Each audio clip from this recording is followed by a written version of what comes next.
Liste des joueurs présélectionnés pour ces échéances de septembre prochain concernant les Lions indomptables du Cameroun qui vont donc faire face à Eswatini. Ça sera certainement le 3 septembre prochain. Et puis un déplacement du côté de Praia pour affronter le Cap-Vert. Comment est-ce que vous percevez cette arrivée et bien évidemment et tout ce mouvement qui se fait autour de cette arrivée et bien évidemment même ce point de presse que le sélectionneur des Lions indomptables a tenu du côté du stade de Mispo Amadou Ahidjo de Yaoundé?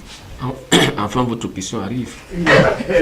Parce que après 5 minutes, j'ai cru que finalement, je n'aurais pas droit à la question. Donc, vous me posez la question, ce que je pense de ce climat d'apaisement. Moi, je ne sais pas s'il y a apaisement ou pas. Je sais simplement qu'il y a une fédération qui essaie tant bien que mal de faire son travail et que de l'autre côté, il y a des personnes qui ne veulent pas encore lâcher prise au niveau de la sélection nationale.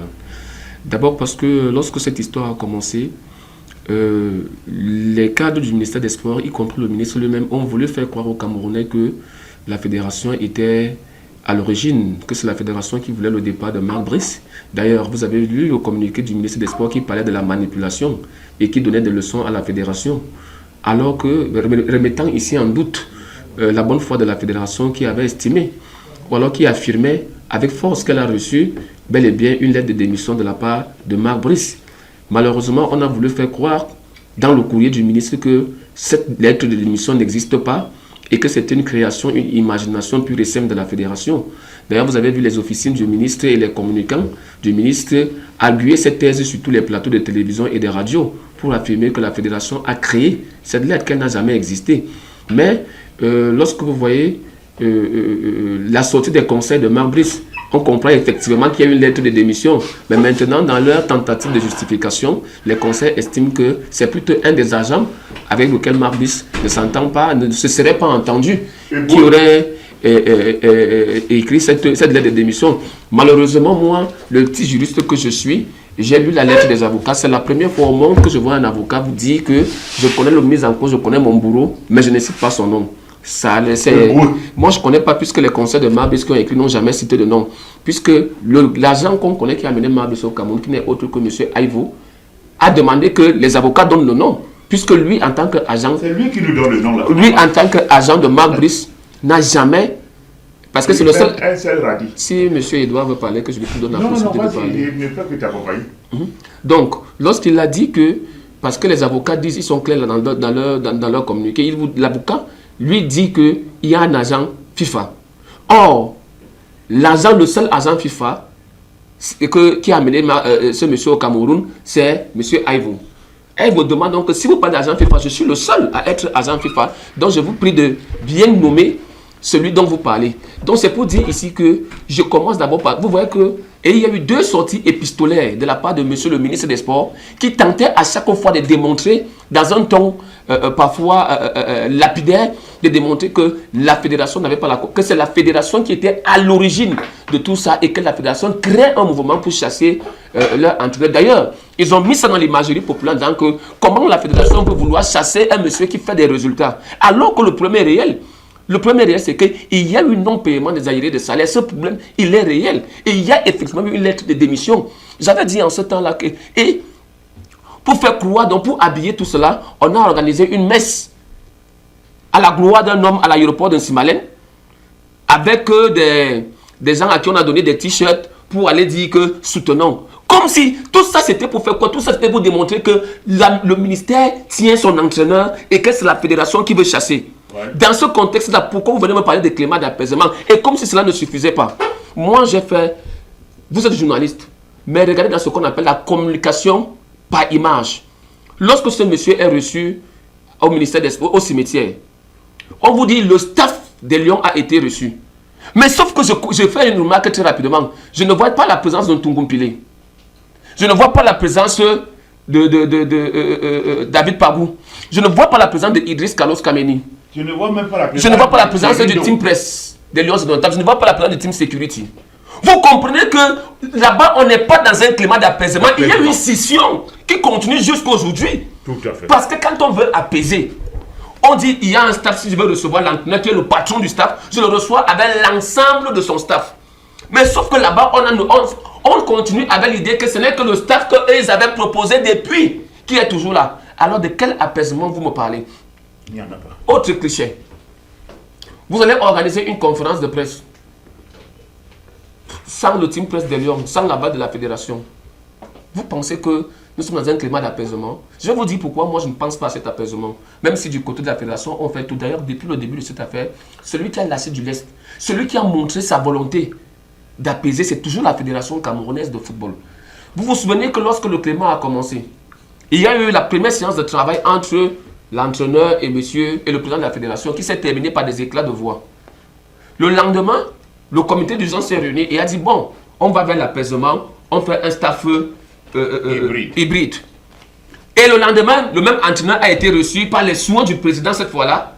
Il y a eu une conférence de presse qui a été donnée et le président, le tout-puissant président, s'est excusé à Mondo Vision. Tout le monde a cru que, et le président avait promis qu'on va lui donner tout le nécessaire pour pouvoir faire son travail. Tout le monde a cru que c'était déjà bon, n'est-ce pas? Ouais. Mais le lendemain, quand ils sont allés pour l'installation au Hilton Hotel, c'est là où, qu'est-ce qu'il a fait?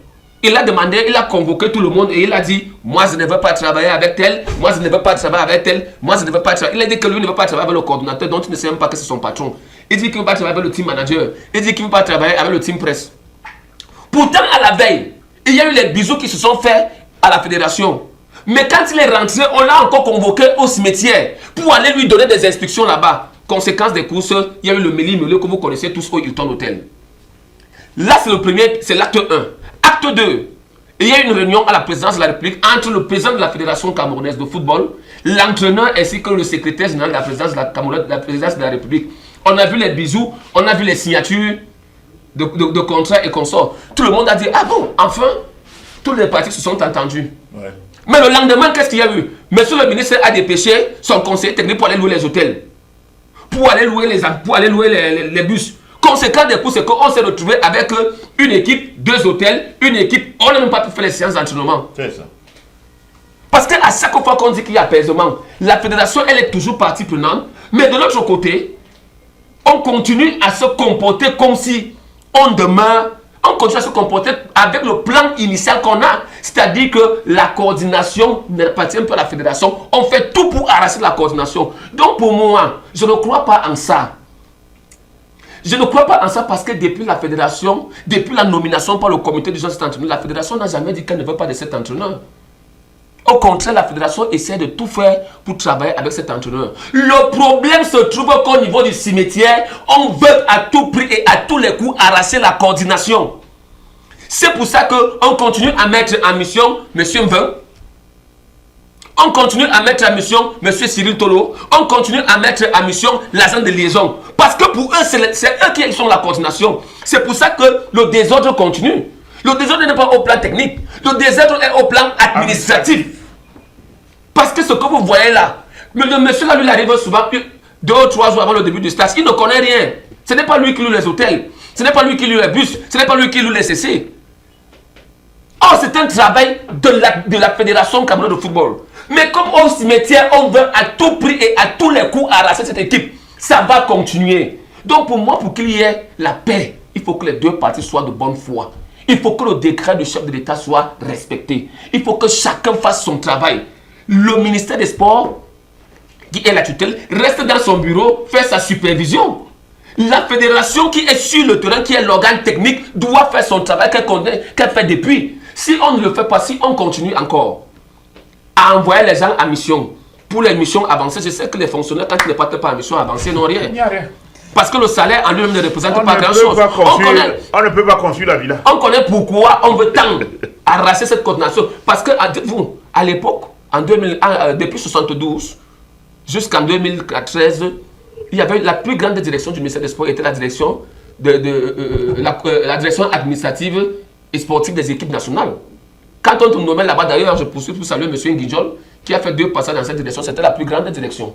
Mais la réforme de 2014 a ôté cette direction là-bas pour l'envoyer du côté de la fédération qui est devenue la coordination générale des sélections nationales. Depuis lors, Il n'y a plus rien là-bas. C'est devenu le banc de touche. C'est pour ça qu'on a bagarré pour dire que non, il faut qu'on donne encore le droit de signature au ministère des Sports pour gérer les fonds alloués au club. C'est aux fédérations. C'est ça le plus gros problème, Athanas. Donc pour moi, in fine, si vous voulez me parler d'apaisement, je dis que l'apaisement a raté. D'abord à travers la réception d'un stade dont on dit être le stade de Lyon, alors qu'on met de côté David Pabou, on met de côté Ntungu Mpile, on met de côté Idriss Carlos Kameni, on met de côté Thierry Ndo. Ça veut dire ici qu'on n'est pas dans l'apaisement. Vous ne pouvez pas, s'il y a apaisement, on ne peut pas faire une conférence de presse où on fait le branding avec les images de la fédération camerounaise derrière. On n'associe pas la fédération. On n'associe pas le team press de Lyon, ça commence à me faire problème. Vous ne pouvez pas parler d'apaisement si on continue à mettre en mission les fonctionnaires qui vont faire le travail de la fédération. Pour qu'il y ait apaisement, il faudrait que de ce côté-là, qu'on comprenne que notre travail, ce n'est pas ça. Chacun doit faire sa part de travail. Merci.